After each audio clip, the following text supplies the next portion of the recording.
M News కి స్వాగతం. గ్రామాల్లో మౌలిక వసతుల కల్పన ధ్యేయంగా తమ ఎన్డీఏ కూటమి పాలన సాగుతోందని కపిలేశ్వరపురం మండల కోరిమిల్లి వాకతిప్ప నాగల్ చెరువు అంగరి గ్రామాల్లో 1,30,00,000 రూపాయలతో అభివృద్ధి చేపట్టదలసిన సీసీ రహదారులకు డ్రైనేజీలకు ఎమ్మెల్యే వేగుల భూమి పూజ చేసిన అనంతరం మండపేట ఎమ్మెల్యే వేగుల జోగేశ్వరరావు అన్నారు. 2019-2024 మధ్య వైఎస్ఆర్ కాంగ్రెస్ పార్టీ పాలన గ్రామీణ ఉపాధి హామీ పథకం నిధులు పక్కదారి పట్టించారని, దీంతో గ్రామాల అభివృద్ధికి నోచుకోలేదని వేగుల విమర్శించారు. వైసీపీ పాలన ఉత్సవ విగ్రహాలుగా మిగిలిన సర్పంచులు నేడు తమ హయాంలో అభివృద్ధి పరుగులు పడుతుందని సంతోషం వ్యక్తం చేస్తున్నారన్నారు. ఈ కార్యక్రమంలో సర్పంచులు ఆచంట సత్యనారాయణ, వాసంశెట్టి సత్యనారాయణ, వాసా కోటేశ్వరరావు, టీడీపీ నాయకులు సుంకర బుజ్జి, పుచ్చల శ్రీనివాస్, మండల జనసేన అధ్యక్షుడు తుట్టుపు నాగరాజు, ఎన్ఆర్జీఎస్ రామచంద్రపురం క్లస్టర్ అధికారి కట్టంశెట్టి సత్యనారాయణ, తహసీల్దార్ చిన్నారావు, జేఈ రాఘవులు, ఎంపీటీసీ జనసేన టీడీపీ నాయకులు పాల్గొన్నారు. అందరికీ నమస్కారం. ఈ రోజున కోరిమిల్లి గ్రామం, ఈ మన చిన్న కోరిమిల్లి పక్కన ఉన్నటువంటి ఒక లేఅవుట్, మరి ఆ రోజున వైఎస్ మన జగన్మోహన్ రెడ్డి గారు ముఖ్యమంత్రిగా ఉండగా జగనన్న లేఅవుట్ అని చెప్పి దీనికి నామకరణం చేసి ఇల్లులు కట్టుకోవడానికి పర్మిషన్ ఇచ్చారు. పాపం 34 మంది ఇల్లు కట్టుకున్నారు. కానీ దీనికి ఎటువంటి హౌసింగ్ గ్రాంట్ శాంక్షన్ కానీ లేదా అప్రూవల్ కానీ జగనన్న లేఅవుట్కి అప్రూవల్ కానీ తీసుకోకుండా ఆ రోజున ఇన్ఛార్జ్ ఉన్నటువంటి శ్రీ తోట త్రిమూర్తి గారి వల్ల వీళ్ళు మోసపోయారు. మరి దానిపైన పాపం వీళ్ళందరికీ ₹1 కూడా రాకుండా 1,50,000 1,80,000 రూపాయలు రావాల్సి ఉంది ఒక్కొక్కరికి. మొత్తం నష్టపోయారు.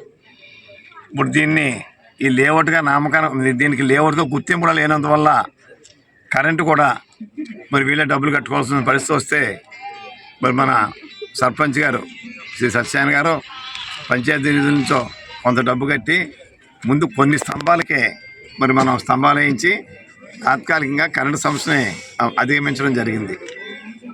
మనకి ఎన్ఆర్జీఎస్ శ్రీ నారా చంద్రబాబు నాయుడు గారు, శ్రీ పవన్ కళ్యాణ్ గారి ఆధ్వర్యంలో దీనికి ఎన్ఆర్జీఎస్ ద్వారా 20 లక్షల రూపాయలతో గ్రావెల్ రోడ్డు, మెటల్ రోడ్డుగా దీంట్లో మనం శాంక్షన్ చేసుకుని ఇవాళ పనులకి శంకుస్థాపన చేశాం.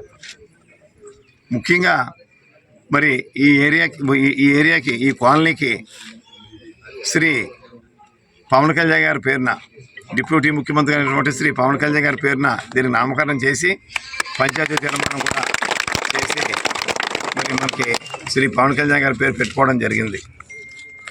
మరి మనకి ఈ కోరిమిల్లు అయితే 20 లక్షలు అయితే అంగరేమో 86 లక్షలు. ఎన్టీఆర్ నగరు ఆ రోజున 2014 చివరిలో ఆయన రావడం, అంగర్ రావడం, ఆ ఇల్లులన్నీ కట్టుబడి అవడం, అప్పటి నుంచి కూడా నిర్లక్ష్యానికి గురైతే దానికి కూడా 86 లక్షలతో పాత కాలనీ కాబట్టి సిమెంట్ రోడ్లతో సహా డ్రైన్లు, సిమెంట్ రోడ్లకి అంగర్లో ఉన్నటువంటి ఎన్టీఆర్ నగర్కి 86 లక్షలతో సిమెంట్ రోడ్లు, డ్రైన్లు పెట్టుకున్నాం.